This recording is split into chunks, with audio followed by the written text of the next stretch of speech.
As temperatures begin to cool down after a blistering heat wave, gusty winds ranging from 20 miles per hour to 50 miles per hour are expected to whip across Southern California starting Saturday afternoon and continuing through Sunday, forecasters said.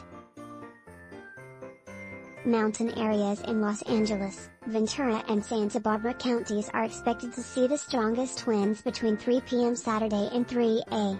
Sunday, according to the National Weather Service. Gusty winds will blow around unsecured objects and make driving difficult, the National Weather Service said. Tree limbs could be blown down and a few power outages may result.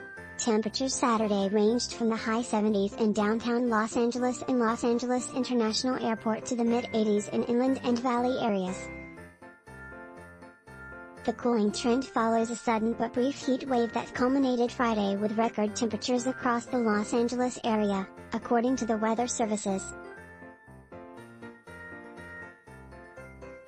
Temperatures in Long Beach on Friday reached 101 degrees, breaking the old record of 92 set in 2014, meteorologists said.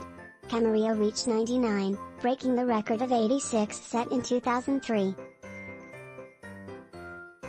Oxnard's high of 98 broke the previous record of 85 set in 1938.